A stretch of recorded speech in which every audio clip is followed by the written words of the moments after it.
Hello and welcome to the Madecast, the official podcast of Museum of Art and Digital Entertainment, a series of lectures on video game history as part of Made's ongoing effort to preserve history through teaching and displaying playable exhibits of rare games and consoles. As we approach our grand reopening, the support of people like you has enabled us to continue to bring history to you through lectures and interviews like the one you'll hear in a few minutes. But before we get into that, we have a little bit of an announcement. The Maid's official reopening, as of this episode, will be tomorrow, June 10th, from 4 to 9 p.m. If you want to come by and check us out, our doors will be open. Address is 921 Washington Street in Oakland, California. The Old Swans Market location, right across from the Oakland Convention Center. Come by and check us out. Start signing up for classes, programming classes and everything. It's going to be fun. We will be back.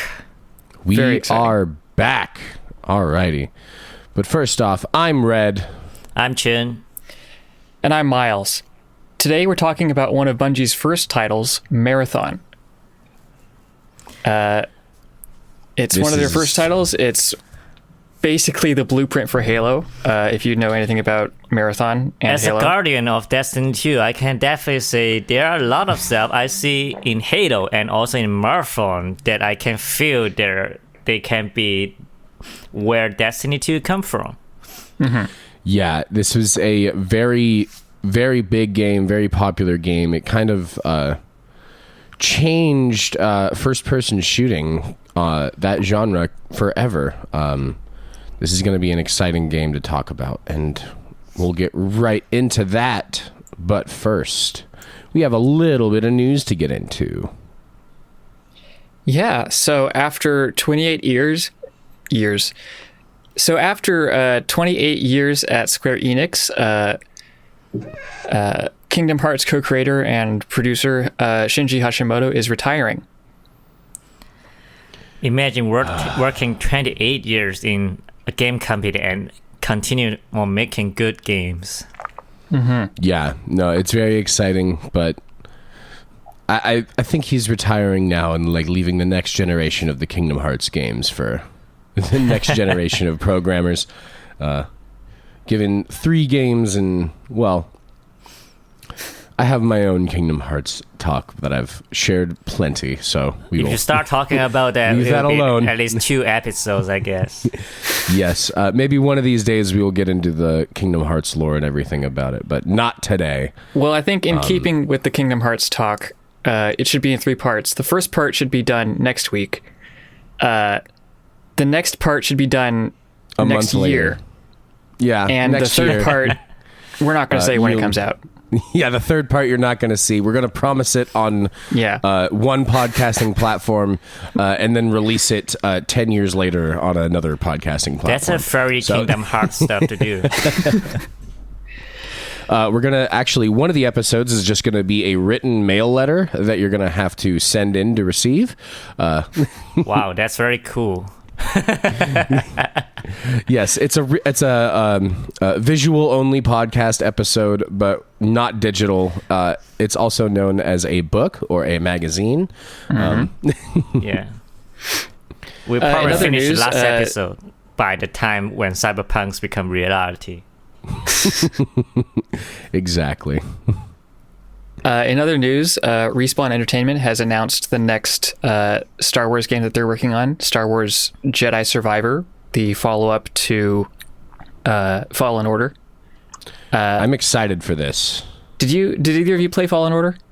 I played about 2 hours of Fallen Order and really enjoyed the gameplay. I liked the open world aspect, and also just the fact that given that you have all these force powers, the large way in which you are able to use them really showcases how powerful the Jedi were. I'm excited for this next addition into the franchise. Give more freedom to the Jedi. Let them actually use their powers. Stop making the lightsaber a baseball bat. Yes, is my one complaint. Yes. No, the Fallen Order series, like, I love Respawn Entertainment. I loved Titanfall. Mm-hmm. I love You want to say 2. Apex? Titanfall, Apex. Yes. I love Titanfall. I love Apex. Man, Star Wars Fallen Order was really good. It's kind of a cross, but in case you haven't played it, it's kind of a cross between Metroid and Dark Souls. Yes. It's a good combo. It's a bit like Metroid Prime in that there are these huge sprawling open world levels that sort of wrap around themselves, and you have lots of gates and abilities and stuff that open new doors. It's almost a Metroidvania in that sense. And then sort of the blocking, counter blocking, parrying, sort of Rochambeau aspect of Dark Souls combat. It's a lot of fun. Yeah, they did a lot of good things with that game, and I'm excited to see what this next one is going to bring, especially on the next gen, to see what they're capable of. Mm-hmm. It's going to be really exciting. In another little bit of news, we have a new a new trailer for the new Pokemon games, Scarlet and Violet. Yeah, it's definitely not red and purple. It's Scarlet and Violet, people. Yes, yeah, it's not red and purple. But it looks amazing. Apparently, you're going to be able to have 4-player co-op in this, as well as it being open world. From the trailer, it looks like a cross between Legends Arceus and I want to say Sun and Moon, the previous ones, or I'm out Sword of and Shield? the Pokemon Sword and Shield. Sorry, it looks like a cross between those two, which is very, very exciting because Legends Arceus was supposed to be like the open world Pokemon game that we've been asking for since Pokemon Stadium. Yeah, it's a surprise hit. I'm really excited to see what they do to fully flesh out that open world thing in a traditional Pokemon format. They take a little bit different style on the 3D modeling too, I think, or I should say it's the rendering and the visual effects. And I haven't touched this Pokemon series for quite a while, and this trailer actually makes me have more interest in getting back to it. So maybe I'll give it a try. Yeah, it's going to be exciting. In other news, Valve also has promised to fix Team Fortress 2. Yeah, if you're taking a look at the Twitter a few days ago or maybe last week, you can see a bunch of people have hashtag SaveTF2. And you may have no idea what's happening, but the things happening on TF2 is this game is very old, as all the gamers know, and it's full of cheaters and all kind of bots, and it's an old game, so of course I guess the game developers may not have priority to fix it first, but because so many players are saying they want them to fix it, so I guess they finally make a promise to fix it to be playable now. That'll be exciting. It's good to work on older games and just keep them current. Becoming, especially with all of these like online games, it's very nice to see that people are retaking charge of them and making sure that they have. Excuse me. They're taking charge and making sure that they're maintained for future generations. I like to see that. This classic game has really been there for so long that I can't even remember when's the first time I heard of this game. I think the only time when people will stop playing this game is when they finally decide to make something like TF3. But I doubt that's going to happen. But yeah, they don't like the number 3, you know. Will come out first. They don't like they don't like the number 3. Something like Left 4 Dead 3, nope. TF3, nope. You know. Yes, we're all just waiting on Half-Life still, so it's fine. Yeah. Last little bit of news we have: God of War is one of the PlayStation Plus free games of the month. So get your hands on that while you can. Great one to play as we approach the release of God of War Ragnarok. This will be a nice preview for people to get their hands on the story and finish it before the new one comes out, so they're rip-roaring and ready to go. Yeah, this kind of news always makes me want to have a PS5. But I also heard on news that Sony is saying they are increasing the productivity of PS5. So hopefully by next year they will have more PS5 to sell, because of course the sales of this year is not quite up to their standard, just because how much Just they not enough. produce, and it's just not enough. And imagine how much of PS5 is still holding on because of the skyrocketing price of being put in a bundle, so nobody has a touch on it. So hopefully by the time I think maybe next year, or at least a little bit more than a year, we'll have access to PS5 with a more closer price to the original selling price. Right. Yeah, it's going to be exciting.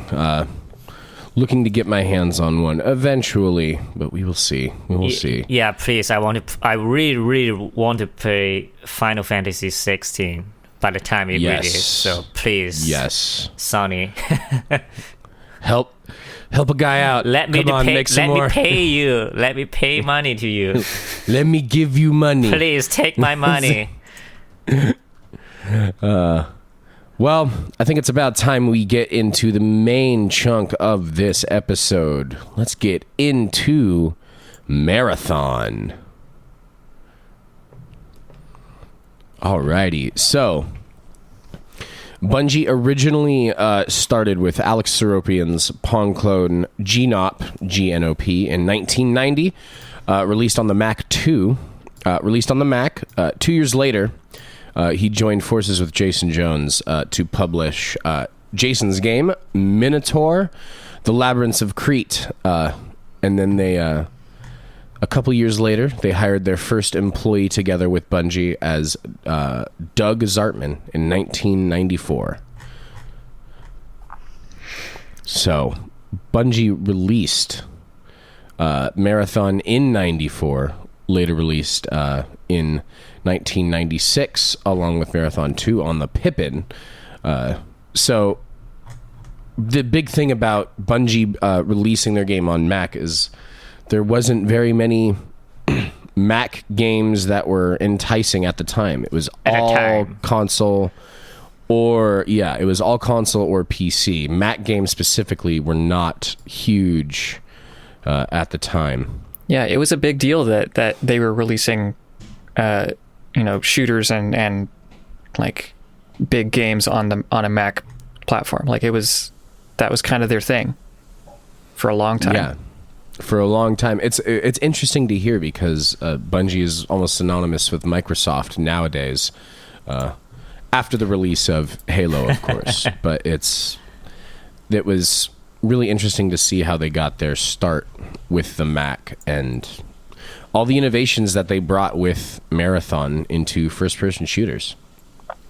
So, Marathon was also originally planned to be a sequel to the 1993 FPS Pathways into Darkness, which is a notoriously hard game, also very kind of simply almost Dune clone-ish, as a lot of Doom clone-ish, as coined by a lot of people at the time.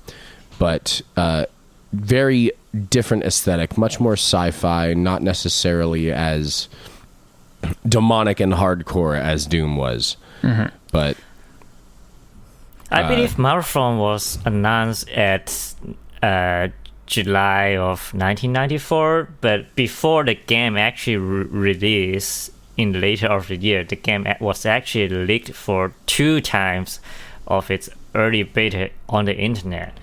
Yeah. So the first time it actually got leaked, it's from what is it? It was from a advertising guy, right? A person who got a test copy of it to play it, and then they leaked it onto the internet for people to check it out. I forget the name of the guy, but it was released online, and then even later that same year, the beta got leaked again about a month before they released the official demo. This time it's even more bizarre. It's actually someone breaking into someone's hotel room and then just straight get a beta copy from what he got from an Apple computer. Yeah, this was a very development-heavy game, too. The grind that these developers spent on this game was very in-depth. Before the release of the game, Jason Jones kind of decreed to other players that they had to... they couldn't leave the building until they played the game twice, which was... later came known as play till you puke mentality from Bungie. But yeah, it was maybe not a very good look nowadays. But, not necessarily.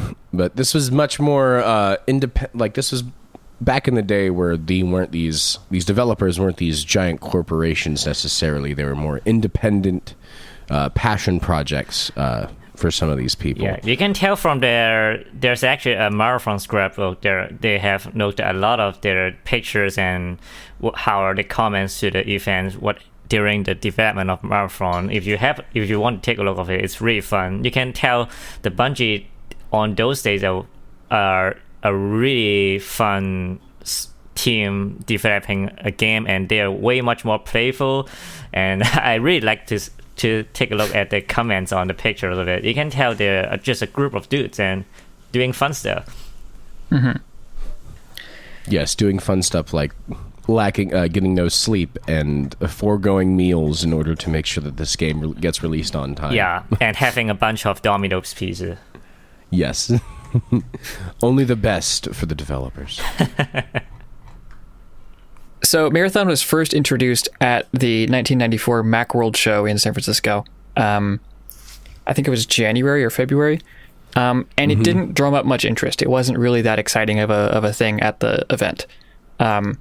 Bungie took all that feedback and pretty much overhauled the game, completely rewriting the rendering engine, rewriting the story. A couple months later, they introduced it at the second Macworld Expo of that year.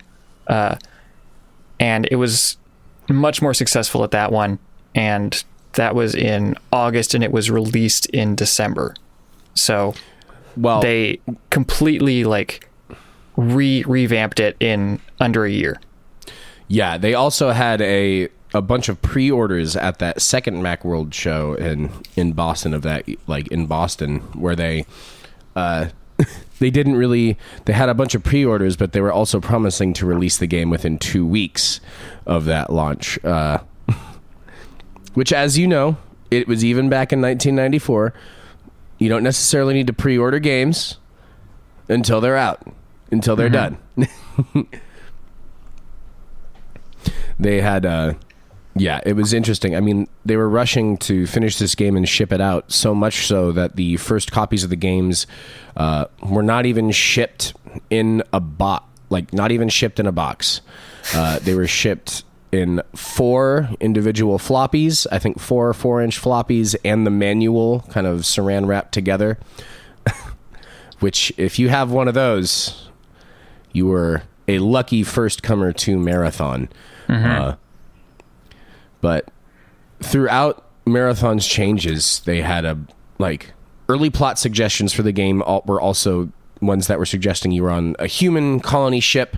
You found this space artifact that would teleport aliens onto the ship, and you were defending your colony as you were looking for a place to settle, only to realize that the aliens were actually defending their home from the human invaders. This idea was later scrapped because they felt that it wasn't a good look to make the player the bad guy where you're just killing aliens trying to defend their home. But I definitely feel like that's a plot line that's could be released in a lot of games today as more social commentary, as well as just a unique twist that would kind of capture people as well. But there were elements of the original story that definitely carried through and have stuck with Bungie basically ever since. Yeah, definitely. Even now. Marathon was not their first multiplayer game, but it was their big breakout multiplayer. Oh, this has a deathmatch mode and people love it. That stuck with them. They've pretty thoroughly stuck to the sci-fi aesthetic with their major titles since then. They've had rogue AI, they've had megastructures, they've had alien invasions, they've had fractions or fractional divisions between alien groups who are now infighting. Spoilers for the late game of Marathon. Unlike the sort of like to differentiate it from a like simple Doom clone, it wasn't really a get to the end, kill all the enemies kind of game. It was solve puzzles. It was navigate these labyrinthine corridors and bizarre architecture of these alien spaceships and your enormous human colony ship. There were objectives scattered all over the place. There were computer terminals that delivered lore and opened doors and closed doors and raised and lowered platforms. And it was this, each level was itself a puzzle in just how to navigate.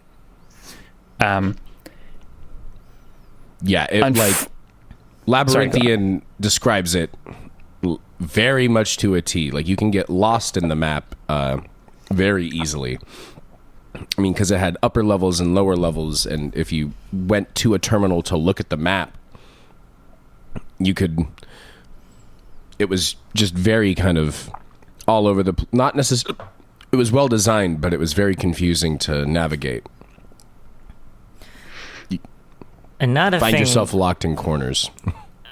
Another thing about Marathon's plot is that if you just play the game and didn't realize a lot of stuff in the game, you may not realize how much plot is involved in the game. But absolutely. But once you find something like it is a thing that Bungie really likes to do, even in nowadays. In Destiny 2, we call it. Oh, I'm just keep referencing it, but anyway. No, go for it. This is the episode for it. Yeah, it's a Bungie episode, and so what they like to do is they like to hide some collectible lore books in the game, which is basically just short novels and all the plots that are happening behind or before or maybe after what you're doing in the games are hidden in the lore books. If you don't read the lore books, you're missing a lot of story happening in the background or in the story in general. And that has been a thing ever since Marathon, I believe. Yeah, just the story was told through visiting each of these like computer panels along each of the levels. You got different scripts, different AIs telling you what was going on, and then you also fighting Durandal was the rampant AI that was kind of sending you off on your off into the wrong places. It was an amazingly complex game. The one thing about the terminals that like differentiated it from Doom as well is the saving mechanism. There were specific terminals that you would visit where you would save the game, whereas like Doom, you could kind of just save at any point, anywhere that you got. But with the terminals being like your sole place of saving, it really made you kind of take your time and really play it safe to explore, because if you didn't find the next saving terminal, you could lose a half hour of gameplay if you died and respawned at your previous save point a couple levels prior. But the look of this game really stood out compared to Doom. One of the big things was that it was it was the first game where you used the mouse to aim. Yeah. So where Doom and everything else, you were using the keyboard to move around and look, and you really only had kind of one plane of aiming, where like Doom would auto aim. Marathon didn't have any like auto aim. You used the mouse to look around completely and move with the keyboard. And this is the first iteration of free mouse movement with your hand. So it's definitely worth revisiting or checking out some gameplay to see where essentially every other first-person shooter since has taken inspiration from. Marathon was also one of the first games. The other game to do this was released literally on the same day. The first game to have dual wielding. Multiple weapons. Multiple different weapons. And most guns had an alt-fire option. So while the actual like weapon selection was fairly limited, I think there were 6 guns. The options you had with those 5 guns were like more like 15 or 20, because you could mix and match. Every gun had 2 or 3 ways you could use it, and it was just a very like, it gave a lot more flexibility out of a very limited selection. It was a very good idea. Yeah, it's like just the mechanics on this game really laid course for everything that Bungie made sense. I mean, the inspiration for Halo came from these marathon titles, and they really Marathon is what put Bungie on the map for the bigger public. Pathways to Darkness was popular, but Marathon really became the big story, and really laid out their plans for their massive sci-fi epics. They had a really incredible game, and as well as just basically doing this with a very small team at the time. I mean, compared to now, I don't think they had more than 20 people working on this game at all. I think it was even much less than that, but they had a miraculous turnaround at their gameplay. A little fun history about the development process about it.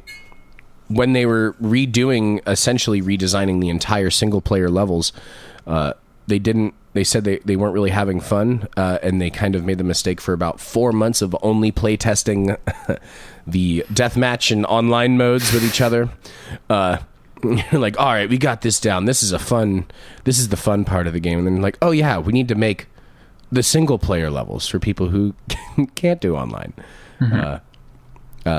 That was a really interesting way that they made all of this. The big thing with their looking around as well is, while using the mouse to free look, you weren't just limited to looking left or right.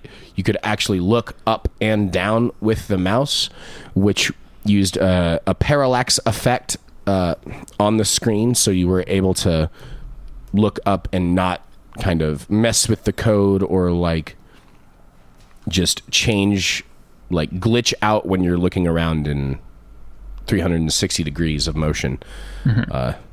It was a very fantastic title. Didn't they also were one of the first times to use real-time lighting, right? Yeah.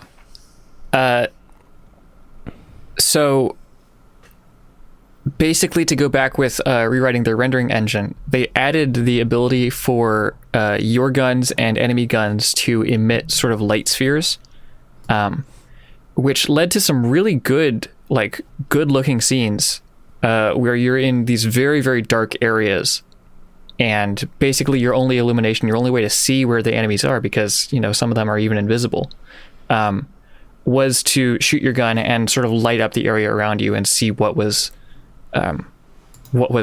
nearby. Another way that they did this that I think takes a lot of inspiration from Aliens, the second one, was the motion sensor, which was a little sort of HUD element that literally only did detect motion. If an enemy was standing still, you couldn't see them. But there were a lot of little tricks that the developers used to sort of cut down on the need for complex information displays, and instead turned sort of the act of trying to learn what was in the game and what was around you into an element in itself. Yeah, this was, just exploring an environment and not knowing what you're going into, and it provides a mystique, just a good level of mystery and tense, a tense feel to all these games. It was really incredible. As well, one of the interesting things about this too is Alex Seropian also did all of these sound effects and the soundtrack for the game itself. So when he was doing the like all the gun sounds and everything sound very fitting for the game. The soundtrack also really lent itself to just this ethereal spaceship atmosphere where you're kind of not sure what you're going to come across around every corner. It's a really fitting game, and it's if you can give it a shot now too. Bungie made all the assets and made the code open source in the late 2000s, and they released the trilogy for free online as Aleph 1, Aleph 1. So, as well as the first marathon, you can play the sequels for free online if you wish. You can download them and actually give this game a shot. Mm-hmm.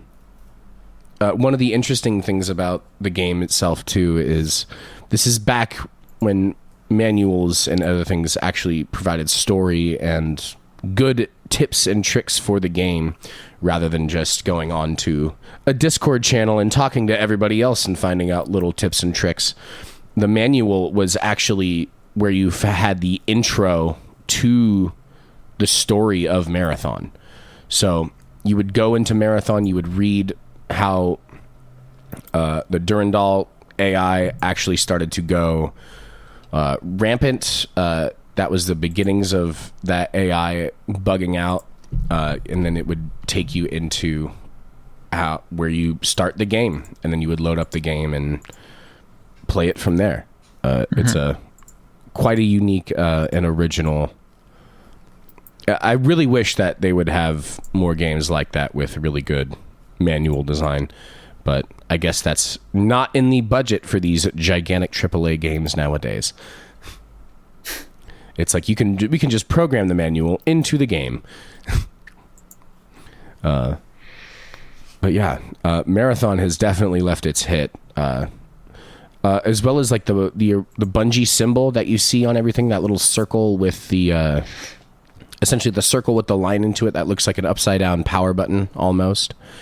That was kind of laid for a bunch of like mysteries and like hidden things to find within a bunch of Bungie games, and this all started with Marathon.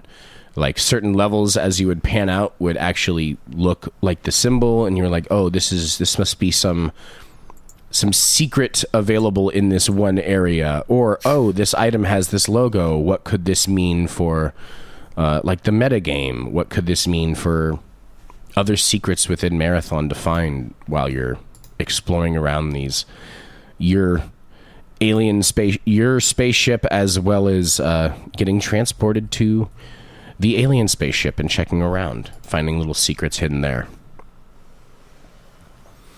But Marathon has definitely left its hold on everybody and laid bare what was to come for Bungie. And without Marathon, we wouldn't have Destiny, we wouldn't have Halo.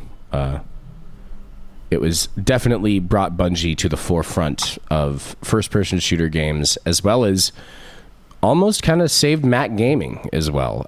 This was like the first big game to actually be popularized on Mac at the time.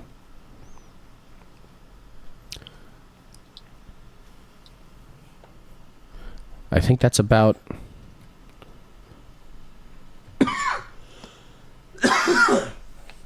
I'm choking up. I'm missing Marathon so much.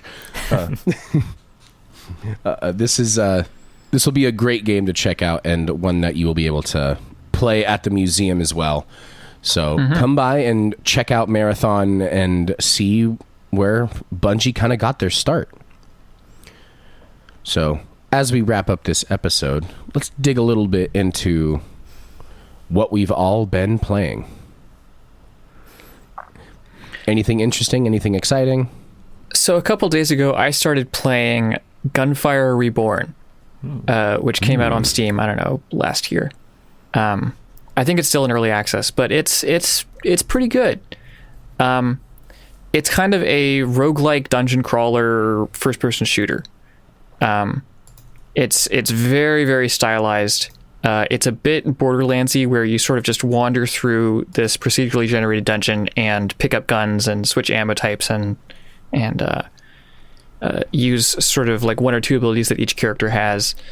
I'm having a lot of fun with it. I've only put like 3 hours into it at this point, but I've already sort of figured out my preferred build, if that's a thing you can do in a roguelike.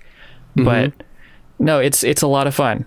I think I've heard of that game. Are you playing it with your friends? Yeah. Yeah, that I think that's one of really those co-ops games that I have been talking with my friends whether we gotta give it a try together or not. Just because of it's multiplayer games. It's always fun to play. Yeah, it's a good multiplayer game. Yeah. Yeah, I've been still digging into Kirby and the Forgotten Land, which I am. It's a very fun Kirby game, and just the level design alone is very. You can make the game as easy as you want it to be. There's an easy mode, which is like where you start out with more health, and then there's the wild mode where you have less health, but you get more star rewards, which you can use to purchase a bunch of other things in game. But it's just the level design at which they really kind of ease you into Kirby's new abilities. With his mouthful mode, you basically kind of suck a variety of different things to use in the world, in addition to Kirby's base abilities that you can get, which also have 3 different modes that you can select for each ability. You later get to unlock ancient blueprints almost on upgrading the abilities. So, for example, the fire ability, you start out with the base fire ability where you can launch yourself like a meteor. You upgrade that one time, and then you get essentially become a volcano Kirby. Start shooting lava everywhere, and you can still be a lava bomb flying through the air. And then the final one, you essentially become a dragon lord, where you have this long piercing purple flame that catches everything on fire, as well as just amazing design. You also get to unlock, instead of playing as Meta Knight like in Nightmare in Dreamland or some of the older titles, you get the ability to upgrade your sword to be Meta Knight's sword. So you have quick slicing abilities, as well as basically a sword beam when your health is full. When your health is full and you're using the Meta Knight ability, you have a sword beam that launches out in front of you when you're playing it. The level design, just the way it introduces everything, it allows you, introduces a base way to use this, and then lets you explore and find out hidden secrets within the levels, is really incredible. I'm having a blast on this game. I'll check it out. What about you, Chun? Anything new, or just still deep in Destiny?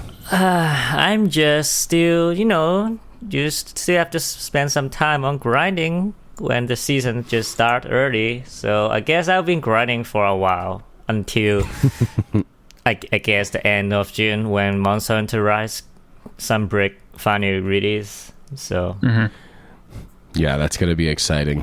Once we get that on, once that comes out, we will be getting some host play, some podcast hoster. You want to hunting monsters? You want to have some hunt? We can get some hunts. We can get some hunts going. That'll be really fun. Yeah, I'll be just sitting there and watch you go slam on the floor or something else. Yes, yeah, I will be learning a lot from you as my. It's basically, I'm just asking you to teach me how to actually play the game. Just dodge. Don't get hit and kill it. Exactly. Just don't get hit and then attack it when you can. It's a very simple game. Yeah, it's a very simple game. Dodge and attack and don't die. Yes, just don't die. Well, we want to thank you for listening to the Museum of Art and Digital Entertainment's official podcast. If you have any thoughts, questions, corrections, or general museum ideas, please shoot us an email at info@themaid.org. And come by and check us out starting June 10th, which, as of this episode, will be tomorrow. So come by and check us out in our new space in our grand reopening. Yeah. We'd like to send out a big thank you to everyone who donated recently and to our Patreon supporters who keep the Maid afloat. Patreon donors get to listen to this podcast 1 week before it's released on major streaming service, and we continue that with future episodes every week. This week's episode is brought to you in part by Patreon donors Justin Severson and Ryan L. Thank you so much for your support. Until next time, I'm Miles. I'm Chin. And I'm Red. Thanks, and we'll see you next week.